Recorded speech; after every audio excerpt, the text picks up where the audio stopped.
ने कहा कि इस गाड़ी का नाम क्रिस्टीन है और ये उसके भाई की कार है जिसकी कुछ हफ्तों पहले ही मौत हो गई। दरअसल जॉर्ज जल्द से जल्द इस गाड़ी से छुटकारा पाना चाहता था, इसलिए वो इसे सिर्फ $250 में बेचने को तैयार हो गया। डेनिस ने अर्नी से कहा कि इतनी खटारा गाड़ी पर पैसे क्यों लगा रहा है, कोई दूसरी अच्छी सी गाड़ी खरीद लो, इसे दोबारा रिपेयर करने में तुम्हारे बहुत पैसे बर्बाद हो जाएंगे। मगर अर्नी ने बिना सोचे समझे उसी वक्त गाड़ी खरीद ली। फिर शाम को जब वो घर लौटा तो उसके माँ बाप ने उसे गाड़ी खरीदने के बारे में पूछा, जिस पर अर्नी की माँ बहुत गुस्सा हो गई। उसने अर्नी को डांटा और कहा कि जल्दी से इस कार को उसके मालिक के पास वापस कराओ। लेकिन अर्नी ने उनकी एक नहीं सुनी, क्योंकि उसने गाड़ी अपने जमा किए हुए पैसों से खरीदी थी। लेकिन अर्नी की माँ बहुत सख्त थी। उसकी माँ कहने लगी कि ये गाड़ी इस घर में नहीं रहेगी। जिसके बाद अर्नी डेनिस के साथ गाड़ी को लेकर एक गैराज में पहुंचा। वहां वो गैराज के मालिक से मिले, जो एक नंबर का खड़ूस इंसान था। वो उस गाड़ी को गैराज में नहीं खड़ा करने दे रहा था, लेकिन अर्नी बहुत ही शराफत से बार बार उससे रिक्वेस्ट करता है कि प्लीज इस गाड़ी को गैराज में खड़ा कर दो। जिसके बाद गैराज का मालिक मान जाता है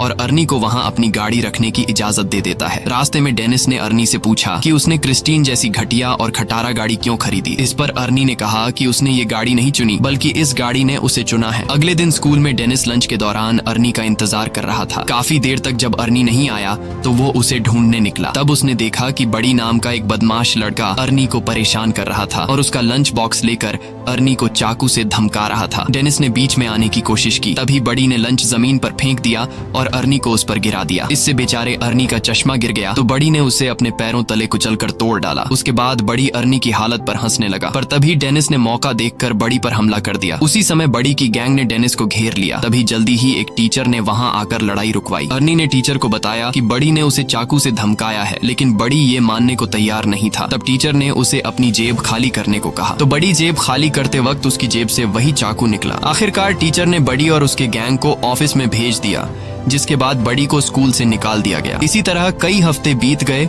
और आर्नी दिन रात मेहनत करके गाड़ी ठीक करने में जुटा हुआ था। उसी वक्त गैराज का मालिक आता है और वो आर्नी की रिपेयरिंग के काम को देखते हुए उसे अपने साथ काम पर रख लेता है। वो आर्नी से कहता है कि काम के बदले में तुम अपनी गाड़ी के लिए कुछ पुर्जे इकट्ठा कर सकते हो। आर्नी ने इसके लिए हाँ कर दी और फिर दिल लगाकर गाड़ी ठीक करने में जुट गया। मगर उसे इस बात का एहसास ही नहीं हुआ कि गाड़ी को ठीक करते करते उसे क्रिस्टीन से हद से ज्यादा लगाव हो गया है। अगले दिन स्कूल में कुछ दोस्त नई लड़की ली के बारे में बात करते हैं और डेनिस को चैलेंज करते हैं कि वो लाइब्रेरी में जाकर ली से बात करके दिखाए। वो अपने दोस्तों के चैलेंज को एक्सेप्ट करते हुए ली के पास पहुंच जाता है, लेकिन बातचीत करने से पहले ही ली डेनिस से कहती है कि उसके पास पहले से ही एक बॉयफ्रेंड है।